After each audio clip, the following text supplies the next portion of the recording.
1교시는 연말정산의 기본적인 안내에 대한 부분과 함께 여러분들이 좀 주목하셔야 되는 부분들에 대해서 알려드릴 거고요. 두 번째로는 실질적으로 좀 쓰일 수 있는 부분에 대한 얘기를 좀 드리겠습니다. 여러분들 이거 보시는 방법 알려드릴게요. 여기가 이제 왼쪽이고요.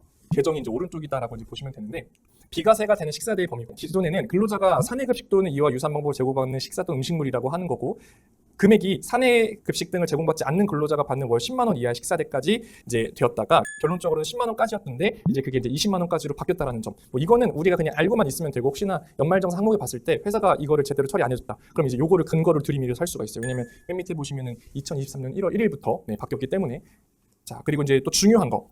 보시면 여기 종전에 이제 종합소득세율이라고 하는데, 사실 원래 여기 맨 밑에 있었던 10억 원 초과가 없었던 거 아시나요? 맨 처음에 5억이었어요. 저와 지금 그 재무 수업 들으신 분들은 제가 비과세 설명하면서 한번 설명드렸었던 것 같은데, 코로나 이전 이후로 사실 많은 법들이 바뀌었었고요. 실제로 우리나라 최고 세율은 5억 전후로 나눠졌었어요. 5억 이하에 해당하시는 분들은 여기 보시는 것처럼 42까지였고요. 42가 국세니까 거기다가 지방세까지 10% 더하면 얼마입니까? 42 더하기 4.2는 46.2가 최고 세율이었어요. 그런데 최고 구간이 10억 구간이 신설되면서 45% 구간이 생긴 거예요. 그럼 45에다가 지방세 4.5 더하니까 얼마입니까? 49.5가 최고 세율이 된 거예요. 그러면 이렇게 얘기하면 항상 많은 분들이 물어보시죠. 저는 뭐 10억은커녕 1억 가까이 가지도 않는데 이게 뭐 저한테 그렇게 큰 의미가 있나요? 라고 많이 물어보시는데, 여러분 상관이 있습니다. 왜냐하면 요거는 약간 저의 개인적인 생각 플러스 이제까지 흐름을 봤을 때, 여러분들이 생각하시기에 계속 부자들에게 이 세금을 올릴 수 있을까요? 물론 제가 이 화면은 보시다시피 왼쪽에 있는 4,600의 구간이 1,200에서 4,600의 구간이 1,400에서 5,000으로 늘어나면서 이 서민과 중산층의 세부담을 완화한 건 맞아요. 근데 그렇다고 계속 위에 있는 5억, 10억, 1억 이상 버시는 분들에게 세율을 계속 올리면 그분들은 반발하지 않을까요? 아니에요. 그리고 꼭 10억 버시는 분들이 다 사업하시는 분들일까요? 아니요. 저희처럼 똑같이 20대 때 열심히 근로자로 일을 하다가 본인의 의지를 갖고 10억까지 올라가신 분들도 계세요. 본인의 노력, 금수저가 아닌 사람들도 많다는 거죠. 근데 그런 분들한테 많이 버니까 많이 내라? 물론 내라면 내야겠지만 그게 그렇게 계속 이어질 수가 없다. 그래서 언제까지나 부자 증세만이 있을 수는 없다. 그러면 이 높아진 세율 구간은 조금씩 아래로 언젠간 영향을 받겠죠. 근데 여러분들의 급여가 지금 그대로신가요? 올리실 거잖아요. 올라가겠죠. 그럼 언젠간 충돌이 부딪히지 않을까? 일어나지 않을까요? 그 시점이 보통 언제냐면 40대 초반이에요. 왜 40대 초반이냐면, 이거는 제 개인적인 의견이 아니라 주변 분들이나 고객분들의 사례인데, 지금 유튜브 보시는 분들도 한번 잘 생각해 보세요. 혹시 40대 초반이시라면 본인들의 사례를 보시면 되고요. 40대가 아니시라고 하면 주변의 40대 분들을 한번 보실까요? 잘 생각해 보세요. 3초 동안만. 내 주변에 40대가 누가 있을까? 자, 40대가 되면요. 보편적으로 할게요. 극단적인 거 말고. 일단 없던 집이 보통 생겨요. 보통. 그게 뭐 은행 집이라 할지라도. 그 다음에 없던 가족이 생깁니다. 그 다음에 없던 차가 생겨요. 없던 아이가 생겨요. 뭔가 하나씩 계속 늘어난다는 거죠. 내가 솔로일 때 그 나만 책임져도 됐었을 때는 어때요? 그냥 내 것만 벌면서 책임져도 되고 세금 어차피 내야 되니까 나가는 거예요. 근데 우리나라 누진세 구조인 거 알고 계시죠? 가진 게 많을수록 사는 게 많을수록, 버는 게 많을수록, 구성한 게 많을수록 나가야 될 돈이 더 많은 거예요. 이따 뒤에서도 나오겠지만 뭐 가족공제, 인적공제, 아이 아동수당 이런 거 다 있어요. 있는데 그런 것들을 공제해주는 거는 그만큼 빠져나가는 게 많으니까 부담을 줄여주기 위해서 공제하는 거거든요. 여러분들이 잘 생각하셔야 되는 게, 이 공제를 받는 게 너무 특별하고 당연한 게 아니라 우리가 내야 되는 것들이 많고 책임질 게 많으니까 그만큼 공제라는 제도가 생겨서 우리의 부담을 완화해주기 위한 거예요. 여기 보시면 개정 취지에 이따 계속 이 자료를 보시다 보면 취지라는 말이 계속 나오거든요. 취지는 국가가 이걸 왜 실행하냐는 거예요. 뒤에 쭉 계속 넘겨볼까요? 축소, 완화, 그 다음에 여기 전 보시면 뭐 보장 강화, 중복 지원 조정, 교육비 부담 완화, 계속 다 완화. 좋은 건 강화하고 나쁜 거는 완화하는 거 계속 나오지 않습니까? 그러니까 항상 나라가 우리한테 무조건 다 빼앗아 가려고 하는 거는 아니다. 그런 것들 좀 이해해 주시면 좋겠고, 어쨌든 세금이라는 건 많이 떼어나갈 수밖에 없으니 여기 계신 분들이 다 20대, 30대 섞여 계시겠지만 세금에 대한 부분들을 명확하게 인지를 해주셔야 되고요. 지금 강의 들으시는 유튜브 구독자분들께서도 내가 과연 세금에 대한 대비가 얼마나 되어 있는지 기억 항상 해주시면 좋겠습니다. 그래서 이 표를 띄워드린 거는 우리가 지금 아래 속해 있어서 세부담이 완화됐다라는 것은 되게 나이스한 상황이지만 꼭 미래가 계속 이렇게 완화되는 부분으로 가진 않을 거다라는 얘기를 조금 드릴 수 있을 것 같고요. 요거는 좀 어려울 수 있지만 알고 계시면 좋을 것 같아요. 지금 이제 왼쪽에 보시면 7천만 원을 초과하거나 초과하지 않는 기준으로 이 근로소득세 공제라는 금액이 있었는데, 이게 오른쪽에 보시면 개정이 되었어요. 총 급여가 7천만 원에서 1억 2천이 생겼죠. 그리고 1억 2천 초과가 생겼어요. 그래서 7천부터 1억 2천까지는 그대로 내는 거지만 1억 2천에 1원 버시는 분부터는 공제가 줄어든 거죠. 그러니까 많이 버시는 분들한테는 조금 더 부담을 주겠다라는 거죠. 공제액을 축소하는 거. 그래서 아직까지는 지금 고소득자분들이 조금 부담스러운 상황이다. 이렇게 이해를 해주시면 될 것 같습니다. 자, 요것도 뭐 요 표로 보면 조금 헷갈릴 수 있는데 일단 종전의 제도를 살펴보면 아마 지금 연금저축이나 퇴직연금 같은 거 많이 관심 가지고 또 지금 막차 타시면서 가입하신 분들도 사실 되게 많으실 텐데 기존에 보시면 5,500, 뭐 1억 2천 이 구간이 있었고요. 세액공제 대상 납입 한도도 보시면 50세 미만은 700만 원, 400만 원, 그리고 50세 이상은 900, 600 이렇게 이번 나눠져 있었고 1억 2천 초과하는 분들은 또 복잡하게 뭐 700, 300 이렇게 나눠져 있었는데 이게 어떻게 바뀌었냐? 오른쪽에 되게 심플해졌죠. 5,500만 원 총 급여액 여기 보시면 또 나오죠. 괄호 쳐서 종합소득 금액이라고 하면 또 계산하는 게 달라질 수 있어서 여러분 헷갈리시니까 총 급여액 여러분들이 지금 세전 연봉 계약하신 거 있으시죠? 그거 계산하셨을 때 5,500만 원 아래이다 포함해서 이하이다라고 하면 세액공제율 15%에다가 1.5 더해서 10% 더해야 되니까 계산하시면 되고요. 5,500 아래이신 분들은 12에다 1.2에서 13.2 이렇게 계산을 하시면 됩니다. 그래서 IRP가 900만 원까지 연금저축펀드가 600만 원까지 공제 한도고 5,500만 원 기준으로 심플해졌다라고 생각을 해주시면 될 것 같고요. 또 이제 밑에 또 추가된 부분이 어떤 부분이냐? 1주택 고령 가구가 가격이 더 낮은 주택으로 이사한 경우 그 차액 1억 원의 한도에 대해서는 이따가 이 추가 납입이라는 것이 또 가능해졌습니다. 근데 이 고령 가구라고 하는 게 너무 애매하잖아요. 이 고령 가구는요, 부부 중 한 명이 60세 이상인 분들. 뭐 아마 들으신 분들 중에 60세는 아마 거의 없으실 것 같은데 혹시나 부모님들 거를 좀 신경 쓰셔야 되는 분들이나 혹은 알려드리고 싶은 분들이 있다면 요거 체크해서 알려드리시면 좋겠죠. 그리고 요거는 뭐 지금 아이가 없으신 분들은 관심이 없으실 수도 있지만 아마 들으시는 분들은 또 부부가 있을 수 있으니 원래 자녀 세액공제라고 해서 자녀들도 어쨌든 공제 대상이에요. 그래서 보시다시피 만 7세 이상의 자녀 1인당 15만 원이었고요. 셋째부터는 30만 원이었는데 공제 대상의 연령이 조정이 되었습니다. 만 7세에서 만 8세로 그러니까 한 살이 늘어났는데 그러면은 원래 7세였던 사람은 혜택을 못 보잖아요 라고 하실 수 있는데 그게 바뀐 이유가 아래에 좀 써 있는 것처럼 2022년 1월부터 아동수당 지급 연령이 6세에서 7세로 확대됐기 때문에 그게 한 칸씩 밀렸다라고 생각을 해주시면 됩니다. 혹시나 그래서 집안에 아직 초등학생 들어가지 않은 자녀나 만 8세라고 하면 초등학교 아마 1학년까지 해당이 될 텐데 그런 분들은 요거 좀 신경 써주셔서 챙기시면 좋을 것 같고요. 또 올해 제가 이제 CEO 모임 같은 걸 하는데 거기 대표님들 자녀분들이 거의 뭐 이제 고3이고 이제 대학교 많이 가더라고요. 근데 아래 보시면 어떻습니까? 교육비 세액공제 대상이 확대되었습니다. 대학 입학 전용료라든지 수능 응시료 같은 것들. 그래서 여기 강의 들으시는 20대 분들 중에서도 동생이 막 고등학생이신 분들도 있더라고요. 그래서 그런 분들은 대학 입학 전용료와 수능 응시료도 요 세액공제 대상이 확대되었다 알고 계시면은 좋을 것 같습니다. 총 급여 7천만 원. 총 급여는 아까 말씀드린 것처럼 세전이라고 생각하시면 됩니다. 세전 7천만 원 이하의 무주택 근로자 및 성실사업자.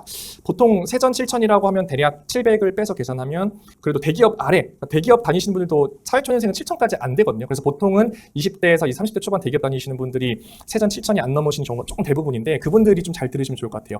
기존의 공제율은 월세액의 10% 또는 12%였습니다. 그런데 공제 한도가 이제 700만 원, 750만 원이었는데 이게 오른쪽에 어떻게 바뀌었냐?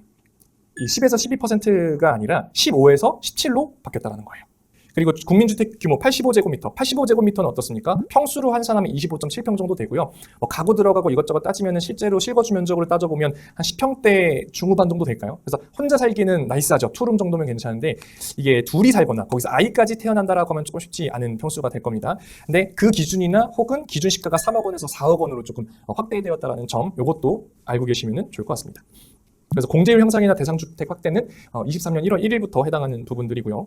혹시 뭐 벤처기업 다니시는 분들이 좀 계실지는 모르겠는데 벤처기업 다니시는 분들도 나라에서 이런 것들을 조금 많이 밀어주는 추세예요 요즘에. 그래서 벤처기업의 스톡옵션 행사 이익에 대한 비과세 및 분할 납부에 대한 특례를 기존에서부터 제공하고 있었는데 이게 기존에 행사 이익에 대해서 5천만 원 한도 비과세가 있었고요. 또 분할 납부에 대한 부분도 있었는데 이게 오른쪽에 비과세 한도가 5천에서 2억까지 늘었다는 점을 알고 계셔주시면 좋을 것 같습니다. 그래서 분할 납부 대상은 아마 이거 모르시는 분들은 좀 잘 모르실 수 있겠지만 그냥 알아두시면 좋을 것 같아요. 코스피, 코스닥 상장 벤처기업 스톡옵션 행사 이익에 이런 것들이 좀 포함된다는 점도 여러분들 알고 계시거나 주변에 친구들 다닌다라고 하면 조금 알려주면 좋을 것 같습니다.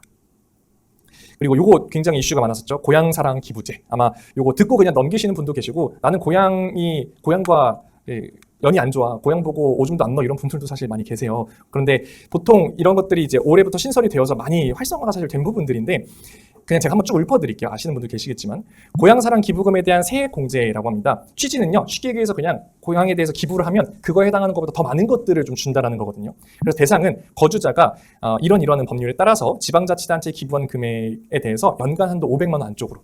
그러니까 돈이 많으신 분들은 뭐 진짜 500만 원 쾌척하시겠지만 보통 직장인 분들은 10만 원 할까 말까 하거든요. 근데 이게 공제가 되는 것도 있지만 실제로 저는 해보지는 않았는데 10만 원을 내면 13만 원 정도에 해당하는 상당하는 그런 혜택이 돌아온다라고 해요. 그래서 그런 뭐 쌀을 준다라든지 뭐를 준다라든지 그렇게 하니까 지금 서울에 살고 계시지만 뭐 전라도, 충청도, 경상도 이런 곳에 홈페이지 같은 데 들어가시면 이런 내용들 잘 나오니까요. 한번 확인해 보시면 좋을 것 같고요. 공제율 같은 경우는 10만 원 이하에 대해서는 110분의 10, 10만 원 초과 금액에 대해서는 100분의 15, 15%를 준다라는 겁니다. 그리고 이제 주택 청약에 대한 소득공제 적용 기한 연장에 해당하는 부분은 어차피 이따 뒤에서 나올 거라서 이따가 또 설명을 좀 드리도록 하고요. 자, 이제 제일 중요한 거는 신용카드예요, 여러분. 내가 총 급여의 한 4분의 1 정도까지는 그냥 쓰고 그 다음에 4분의 1 이상부터는 이 신용카드보다 체크카드나 현금 영수증의 공제율이 높기 때문에 그냥 체크카드 써야 된다라고 많이 아시는 분들이 계신데 물론 그렇게 해도 사실 상관은 없기는 하거든요. 근데 여러분들 어차피 이따 뒤에서 또 말씀드리겠지만 또 공제되는 항목이 또 300만 원까지다 보니까 여러분들이 사실 신용카드를 쭉 쓰셔도 큰 문제는 없어요.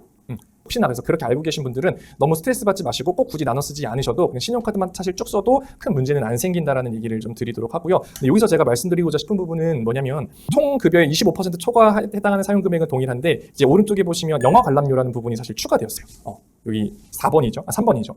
그래서 넷플릭스나 이런 것도 사실 많이 보다 보니까 이거는 그냥 제 뇌피셜인데 너무 사람들이 넷플릭스나 이런 것들을 하다 보니 시장 경제가 활성화가 많이 안 되는 것 같다. 근데 넷플릭스뿐만 아니라 뭐 지니부터 해가지고 뭐 쿠팡 플레이트 여러 가지 되게 많잖아요. 저도 사실 그것 때문에 영화관을 많이 안 가고 평소에는 뭐 한 달에 거의 2번씩은 영화관에 갔었던 것 같은데 그런 것 때문에 뭔가 내수 경제를 활발하게 위해서 만든 거지는 않을까라고 저는 사실 생각은 해요. 혹시나 이 팩트에 대해서 알고 계신 분들이 있다면 댓글로 한번 남겨주세요. 저 되게 궁금하긴 하거든요. 네, 그래서 영화 관람료 추가됐고요. 전통시장에 해당하는 부분도 사용분의 아래에 해당하는 2023년 4월 1일부터 12월 30일에 사용분에 해당해서도 50%까지도 늘었다는 점, 대중교통도 좀 늘었다는 점. 그래서 연말에 조금 몰아서 사용하시는 것도 괜찮아요. 물론 이왕 하셔야 될 거를 활용하는 건 좋은데 공제를 더 받기 위해서 조금 오버는 안 하는 게 당연히 낫겠죠. 그래서 요 비율은 알고 계셔라. 그래서 뭐 신용카드, 체크카드 이런 거 다 아시니까 그거 너무 신경 쓰지 마시고 영화 좀 못 봤던 거 이제 커플이나 연인이나 혼영이라도 괜찮으니까 연말에 좀 보러 가셔도 좋을 것 같습니다. 그리고 주변에 이제 전통시장이 있다라고 하면 마트나 그런 거 말고 전통시장을 활용하면 어차피 소비하실 거, 네, 그것도 도움이 되겠죠.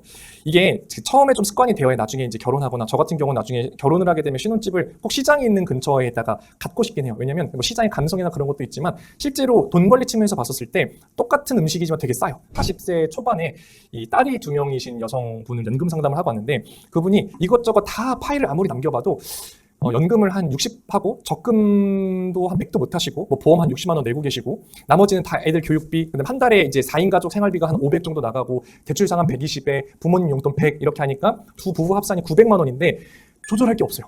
그러니까 소비가 거의 700이에요. 고정지출까지. 저축 투자가 한 200이 조금 안 돼요. 근데 이런 상황에서 정말 한 30분 동안 앉아서 고민하면서 어떻게 이거를 조율할까 하다가 결국 답이 나온 거는 과소비를 줄이자였어요. 근데 이 과소비를 줄이자라는 게 언뜻 보면 되게 시시한 답변일 수 있긴 하거든요. 어떻게 아이를 가진 부모들이 과소비를 줄일 수가 있겠어요. 근데 제가 초반에 정말로 일하기 시작했었을 때 열심히 돈을 모으자라고 했었을 때 택시 타는 것도 다 대중교통으로 한번 바꿔봤었고요. 그 다음에 제가 차를 갖고 있는데 차 타도 되지만 차 안 타도 되는 날에는 굳이 제가 집이 인천이고 회사 강남인데 지하철만 타도 거의 1시간 반 걸려요. 도어 투 도어로. 근데 힘들지만 그래도 지하철 타고 다니고 그렇게 하니까 소비도 한 4분의 1 정도 줄었고요. 연말정산 공제에서 초반에는 제가 연말정산을 했었는데 그때도 공제액이 조금 늘긴 했었어요. 근데 연말정산 공제 더 받으려고 한 건 아니었는데 소비도 줄이면서 내가 순수하게 쓸 수 있는 가처분 소득도 많아졌고 공제도 많이 받으니까 그 부분도 되게 저는 돈 관리에 되게 도움이 많이 됐더라고요. 그래서 그런 것들도 여러분들 미리미리 습관 들이시는 것도 좀 좋지 않을까 생각이 듭니다.